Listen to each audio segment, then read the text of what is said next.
کہ یہ ایسا مقام ہے جس کے بعد کوئی بے چینی اور شک باقی نہیں رہتا، اور ایسا انسان ہرٹ ہو کر اور ابتلا سے محفوظ ہو جاتا ہے اور گویا اسی دنیا میں خدا تعالیٰ کی گود میں جا بیٹھتا ہے۔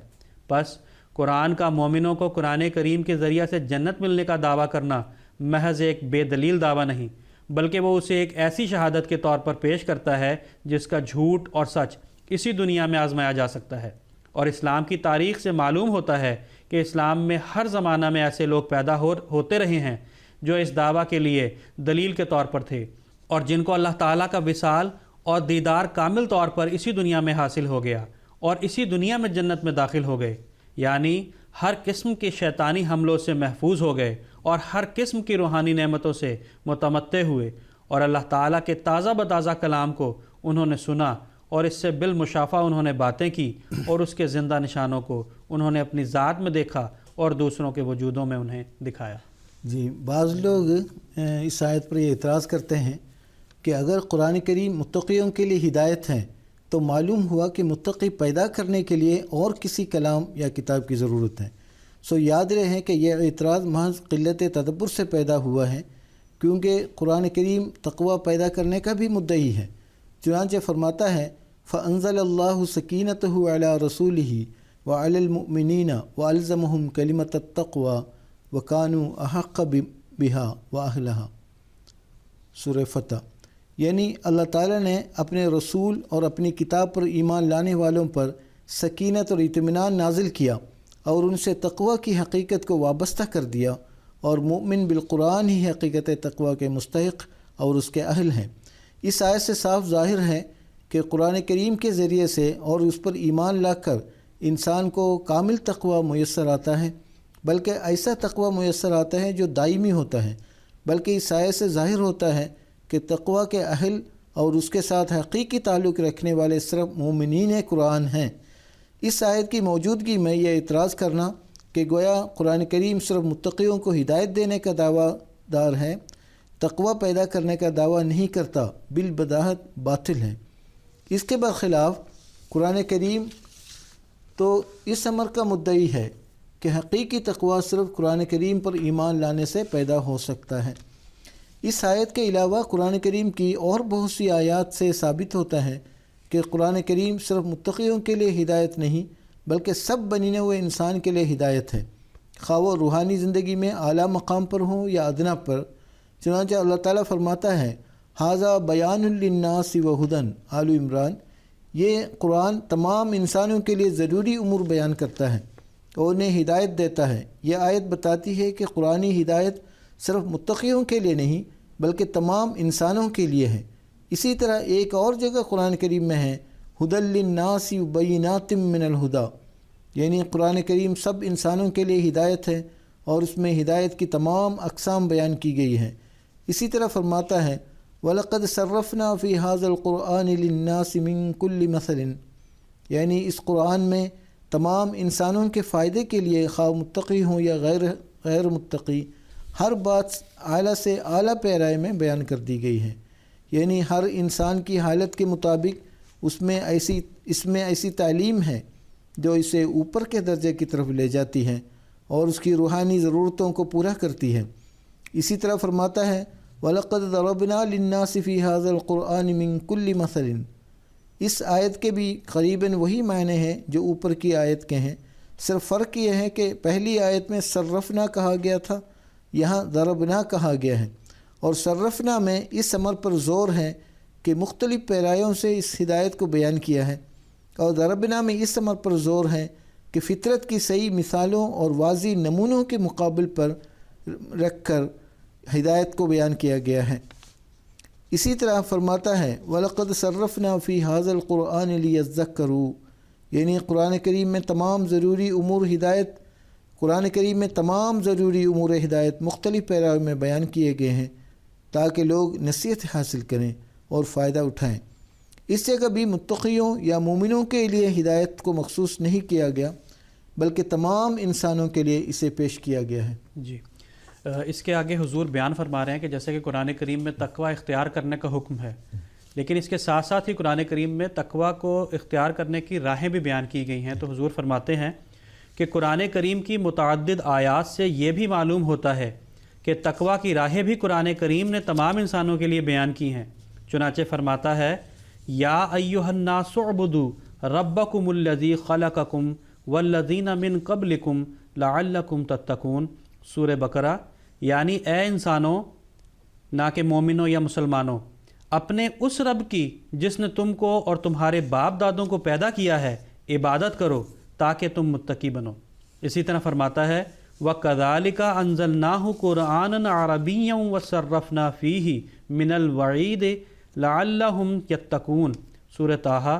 یعنی قرآن کریم کو ہم نے عربی زبان میں اتارا ہے اور اس میں تمام عذاب کی خبریں بھی بیان کی گئی ہیں تاکہ جو مومن نہیں وہ بھی متقی ہو جائیں۔ اس آیت سے صاف ظاہر ہے کہ قرآن کریم کافروں کو بھی متقی بناتا ہے۔ اب رہا یہ سوال کہ پھر اس جگہ یہ کیوں فرمایا کہ قرآن کریم متقیوں کے لیے ہدایت ہے، یہ کیوں نہ فرمایا کہ قرآن کریم تقوی پیدا کرتا ہے؟ تو اس کا جواب یہ ہے کہ اس جگہ قرآن کریم کی افضلیت کا ذکر ہے، یعنی یہ بیان ہے کہ دوسری کتب کی موجودگی میں اس کتاب کی کیا ضرورت ہے۔ بس اس مضمون کے لحاظ سے ان اعلیٰ مقامات کے حصول کا ذکر ہی مناسب اور درست تھا جن میں قرآن کریم منفرد ہے اور جس میں اس کا مقابلہ کرنے کا دوسرے مذاہب کو بھی دعویٰ تک بھی نہیں۔ اس جواب کے علاوہ اس اعتراض کا ایک اور بھی جواب ہے، اور وہ یہ کہ قرآن کریم میں تقوی کی ایک اور بھی تعریف بیان کی گئی ہے، اور اس تعریف کے روح سے تقوی کا تعلق انسانی فطرت سے ہے نہ کہ مذہب سے۔ چنانچہ سورہ شمس میں اللہ تعالیٰ فرماتا ہے فَأَلْهَمَهَا فُجُورَهَا وَتَقْوَاهَا،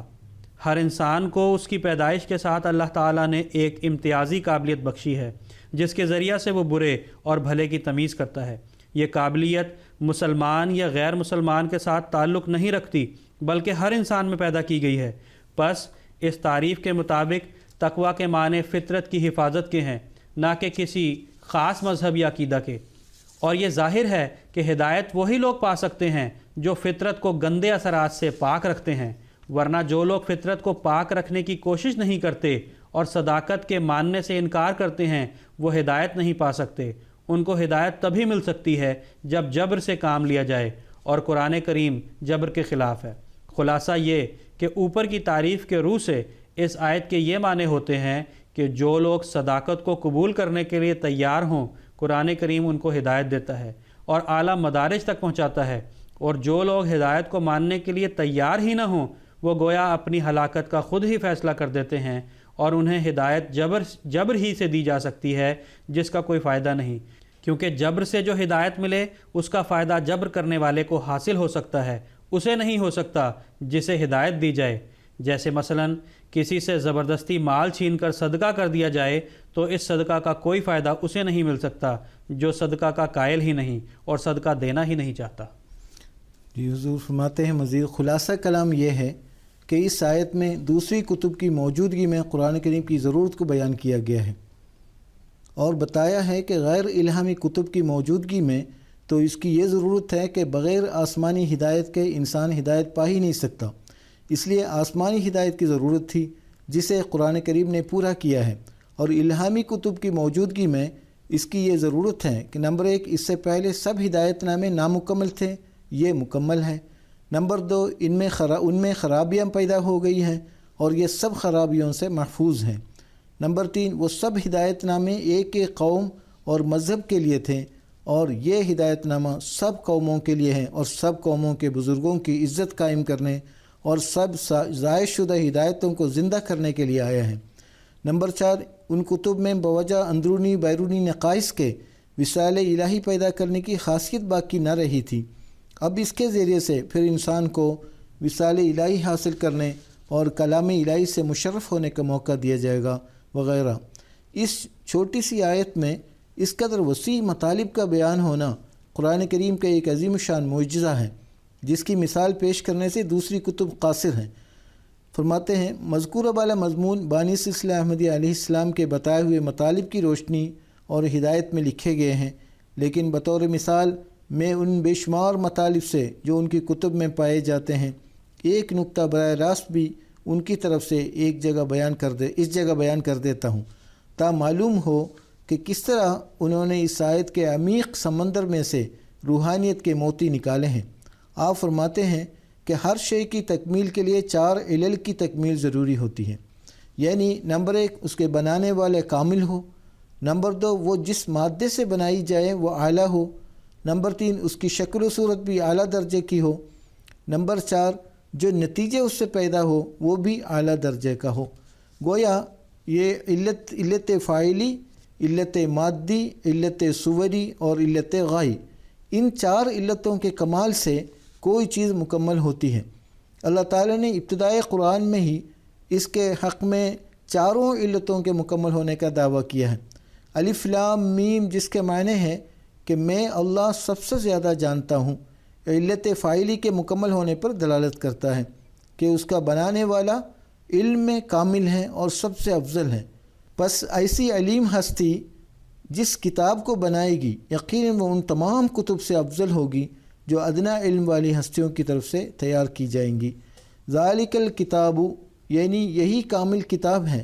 قرآن کریم علت مادی کے مکمل ہونے پر دلالت کرتا ہے اور بتاتا ہے کہ تمام اعلیٰ اور ضروری مطالب اس کتاب میں موجود ہیں،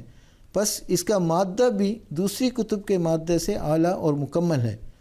لا ریب فیہ کہہ کر یہ بتایا کہ قرآن کریم اپنی بے مثل فصیح زبان اور غیر معمولی حفاظت کی وجہ سے اپنی ظاہری شکل میں بھی نہایت اعلیٰ درجے کا اور محفوظ کلام ہے، بس اس کی علت صوری بھی تمام دوسری کتب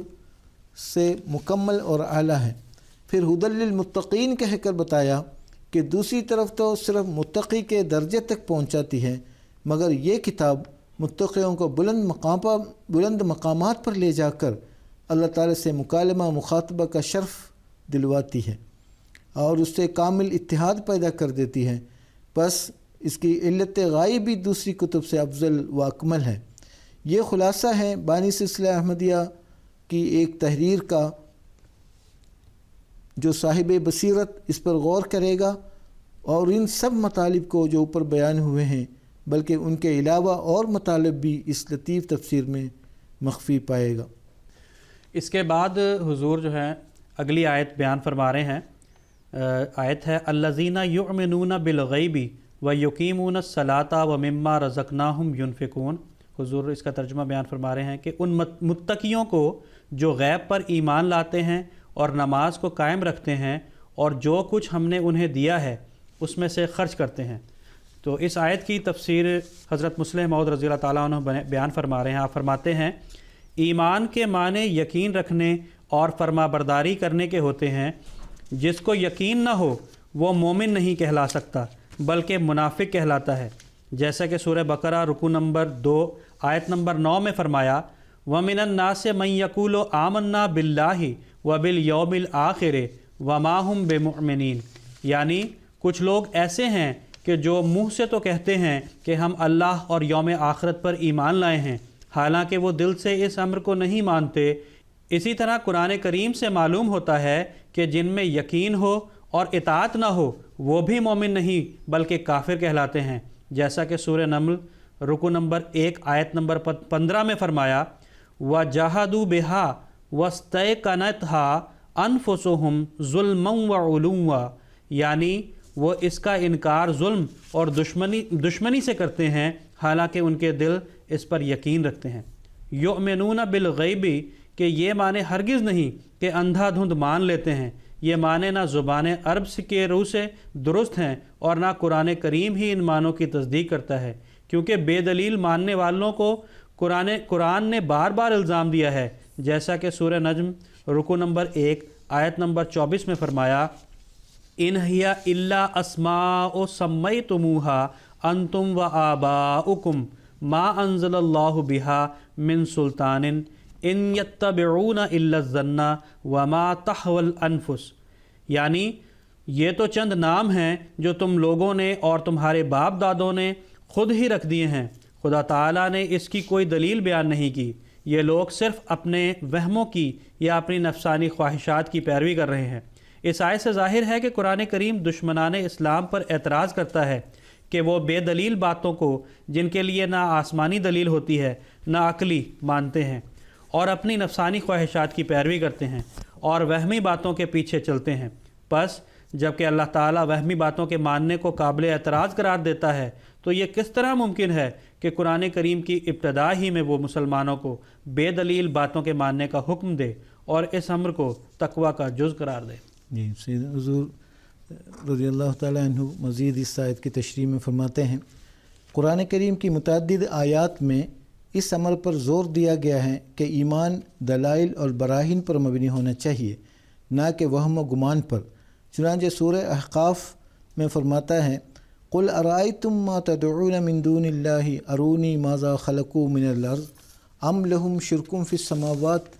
ایتونی بکتاب من قبل ھذا او اثارۃ من علم ان کنتم صادقین، یعنی مجھے بتاؤ تو صحیح کہ خدا کے سوا جن وجودوں کو تم پکارتے ہو کیا ان میں کوئی حقیقت بھی ہے؟ اگر ہے تو مجھے ذرا بتاؤ تو کہ انہوں نے زمین میں سے کس چیز کو پیدا کیا ہے، یا یہ تو ثابت کرو کہ آسمانی بادشاہت میں ان کا کوئی حصہ ہے، اور اگر تم سچے ہو تو اس کے لیے یا تو قرآن سے پہلے کسی آسمانی کتاب میں سے دلیل پیش کرو یا اپنے باپ دادوں کی بتائی ہوئی کسی علمی بات کو ہی پیش کرو۔ یعنی تمام شرکیہ مسائل نہ تو کسی آسمانی کتاب سے ثابت ہیں نہ کسی علمی دلیل سے ثابت ہو سکتے ہیں، پھر ان پر ایمان لانا کس طرح جائز اور ممکن ہو سکتا ہے؟ اسی طرح فرماتا ہے، ام انزلنا علیہم سلطانا فہو یتکلم بما کانوا بہ یشرکون، یعنی کیا اللہ تعالیٰ کے شریک قرار دینے کی کوئی بھی دلیل ہے جو اللہ تعالیٰ نے مہیا کی ہو اور وہ شرک کی صداقت پر گواہ ہو؟ اگر ایسا نہیں تو پھر بے دلیل بات کو یہ لوگ کس طرح مان رہے ہیں؟ اسی طرح فرماتا ہے، قل هل عندکم من علم فتخرجوه لنا ان تتبعون الا الظن وان انتم الا تخرصون قل للہ الحجۃ البالغہ، یعنی کفار سے کہہ دو کیا تمہارے پاس اپنے دعاوی کی کوئی علمی دلیل بھی ہے جسے تم ہمارے سامنے پیش کر سکو؟ تمہارے پاس ہرگز ایسی کوئی دلیل نہیں، بلکہ تم تو صرف وہم کی پیروی کرتے ہو اور صرف ڈھکوسلے مارتے ہو۔ پھر فرمایا کہ ہمارے رسول ان سے یہ بھی کہو کہ اللہ تعالیٰ تو وہ باتیں اپنے بندوں سے منواتا ہے جن کے دلائل مکمل طور پر موجود ہوتے ہیں،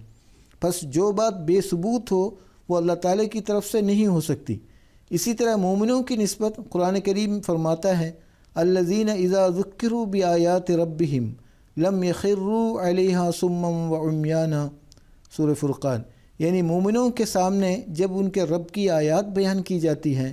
تو وہ انہیں اندھا دھند نہیں مانتے بلکہ سوچ سمجھ کر اور دلائل کے ساتھ مانتے ہیں۔ نیز فرماتا ہے، قل ھذہ سبیلی ادعو الی اللہ علی بصیرۃ انا ومن اتبعنی، اور ہمارے رسول اپنے منکروں سے کہہ دو میرا راستہ مذکورہ بالا راستہ ہے، میں اللہ تعالیٰ کی طرف بلاتا ہوں اور میں اور میرے متبع کسی بے دلیل بات کو نہیں مانتے بلکہ ہم سوچ سمجھ کر اور دلائل قطعیہ کی بنا پر جو شک و شبہ سے بالا ہوتے ہیں ایمان لاتے ہیں۔ جی، اس کے بعد حضور جو ہے اس بات کو رد فرما رہے ہیں کہ قرآن کریم جو ہے اندھا دھند کسی بات کو مان لینے کے بارے میں نہیں کہتا۔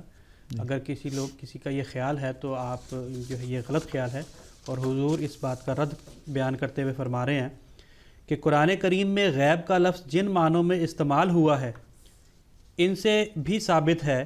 کہ اس سے مراد وہمی امور نہیں فرماتا ہے۔ ان اللہ یعلم غیب السماوات والارض، سورہ حجرات رکوع نمبر 2، اللہ تعالیٰ آسمان اور زمین کے غیب کو جانتا ہے۔ اس جگہ غیب کا لفظ حقیقت کے لیے بولا گیا ہے،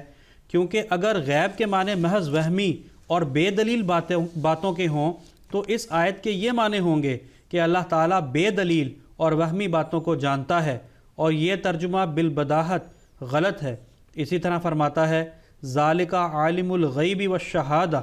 یعنی خدا ہی غیب اور ظاہر کو جانتا ہے۔ اس آیت میں غیب کا لفظ یقینی مگر نظروں سے پوشیدہ امور کے لیے بولا گیا ہے۔ اسی طرح فرماتا ہے، وَعِندَهُ مَفَاتِحُ الْغَیْبِ، سورہ انعام رکوع نمبر 7، اللہ تعالیٰ کے پاس غیب کی کنجیاں ہیں۔ اس آیت سے بھی ظاہر ہے کہ غیب وہمی باتوں کا نام نہیں بلکہ ان تمام مخفی خزانوں کا نام ہے جو انسانوں کی نظروں سے پوشیدہ ہیں، لیکن اللہ تعالیٰ ان کو جانتا ہے۔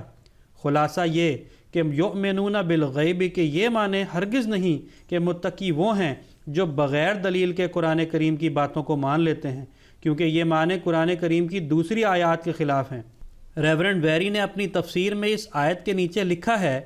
کہ جب مسلمان اپنی کتاب کے اسرار کو مانتے ہیں تو کیوں پہلی کتابوں کے اسرار کو جیسے کہ تثلیث یا کفارہ ہیں نہیں مانتے؟ مگر جیسا کہ ظاہر ہے یہ اعتراض یؤمنون بالغیب کے معنوں کے نہ سمجھنے کی وجہ سے ہے۔ قرآن کریم کسی ایسے امر کو ماننے کی تلقین نہیں کرتا جو بے دلیل ہو، بلکہ وہ تو ان دوسرے مذاہب پر جو بے دلیل باتیں مانتے ہیں اعتراض کرتا ہے، اور محمد رسول اللہ صلی اللہ علیہ وسلم اور ان کے متبعین کی نسبت گواہی دیتا ہے کہ وہ ہر امر کو دلیل اور برہان سے مانتے ہیں۔ حقیقت یہ ہے کہ مسلمان کفارہ اور تثلیث کا اس لیے انکار نہیں کرتے کہ وہ اسرار میں سے ہیں، بلکہ اس لیے کہ یہ مسائل بے دلیل بلکہ خلاف عقل ہیں۔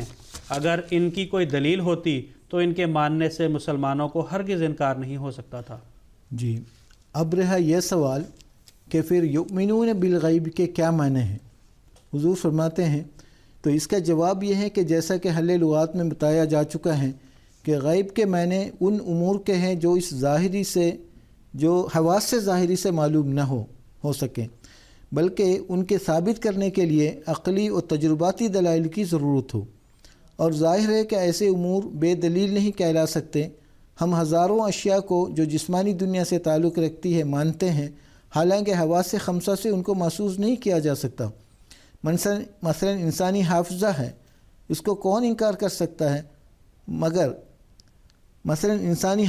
اس کا کون انکار کر سکتا ہے؟ مگر کوئی نہیں جو قوت حافظہ کو دیکھ سکے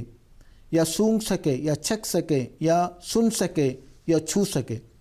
اسی طرح شرم ہے، جرأت ہے، محبت ہے، نفرت ہے، خود عقل اور فکر کی قوتیں ہیں۔ ان کو کون سا شخص حواس خمسہ سے معلوم کر سکتا ہے؟ مگر کیا اس وجہ سے ان کا علم حواس خمسہ سے نہیں ہوتا؟ ان کا انکار کیا جا سکتا ہے۔ اسی طرح کئی اخلاقی مسائل ہیں جو حواس خمسہ سے معلوم نہیں ہو سکتے، لیکن ہم ان پر یقین رکھتے ہیں۔ مثلا یہ حقیقت کہ عفو بالعموم دلوں سے بغض کو دور کرتا ہے، حسن سلوک مختلف انسانوں کو آپس میں رشتے محبت سے جوڑ دیتا ہے، سب دنیا کی تسلیم کردہ ہے، مگر اس کو حواس خمسہ سے تو معلوم نہیں کیا جا سکتا۔ ایک ماں اپنے بچے سے حسن سلوک کرتی ہے، لیکن وہ نہیں جانتی کہ اس حسن سلوک کے نتیجے میں جو محبت پیدا ہوگی وہ اس کا کوئی مزہ بھی چکھ سکے گی یا نہیں، لیکن باوجود اس کے کہ وہ محبت کرتی جاتی ہے۔ ایک استاد شاگردوں کو پڑھاتا ہے، وہ نہیں جانتا کہ اس کی تعلیم کے نتیجے میں اس کے طلباء کسی اعلیٰ درجے کو پہنچیں گے یا نہیں، مگر وہ پڑھانے سے باز نہیں رہتا۔ حکومت ملک کی حالت سدھارنے کے لیے ہزاروں جتن کرتی ہے اور نہیں جانتی کہ ان کے خوشگوار نتائج کب اور کس شکل میں پیدا ہوں گے، مگر وہ آئندہ کی امید پر اور سابقہ تجربے کی بنا پر اپنی کوششوں میں لگی رہتی ہے۔ سپاہی نہیں جانتے کہ جنگ کا کیا نتیجہ نکلے گا، لیکن وہ اپنے ملک کی حفاظت میں جانیں دیے چلے جاتے ہیں۔ یہ سب ایمان بالغیب بھی ہوتا ہے یا کچھ اور؟ جی، اسی مضمون کے تسلسل میں حضور آگے بیان فرما رہے ہیں۔ خلاصہ یہ کہ ایمان بالغیب سے مراد نمبر 1 ان سب صداقتوں پر ایمان لانا ہے جو حواس خمسہ سے معلوم نہیں کی جا سکتی، بلکہ ان کا ثبوت اور ذرائع سے معلوم ہوتا ہے، جیسے اللہ تعالیٰ کی ذات ہے کہ اسے حواس خمسہ سے معلوم نہیں کیا جا سکتا، بلکہ اس کے جاننے کے اور دلائل ہیں، اور وہ دلائل ایسے یقینی اور قطعی ہیں کہ ظاہری حواس سے معلوم کی ہوئی باتوں سے کم نہیں بلکہ زیادہ یقین کے مقام پر انسان کو کھڑا کر دیتے ہیں۔ مثلا خدا تعالیٰ کا کلام ہے جسے مومن سنتے ہیں، اور اس کے بتائے ہوئے علوم غیبیہ ہیں جنہیں مومن پورا ہوتے دیکھتے ہیں، اور اس کی زبردست قدرتیں ہیں جن کا ظہور مومن اپنے نفوس اور باقی دنیا میں دیکھتے ہیں، مگر باوجود ان باتوں کے خدا تعالیٰ کی ہستی وراء الورا ہے، وہ حواس خمسہ سے محسوس نہیں کی جا سکتی۔ اسی طرح ملائکہ کا وجود ہے، ملائکہ ظاہری آنکھوں سے نظر نہیں آتے، نہ دوسرے حواس ظاہری سے معلوم کیے جا سکتے ہیں، لیکن باوجود اس کے ان کا وجود وہمی نہیں ہے بلکہ ان کے وجود پر قطعی دلائل ہیں جو قرآن کریم میں مختلف جگہوں پر بیان کیے گئے ہیں۔ یا مثلا ایک غیب موت کے بعد کی زندگی ہے، قرآن کریم اس پر بے دلیل ایمان لانے کا حکم نہیں دیتا بلکہ اس کے سچے ہونے پر زبردست دلائل دیتا ہے جو آئندہ مختلف مواقع پر بیان کیے جائیں گے۔ نمبر 2،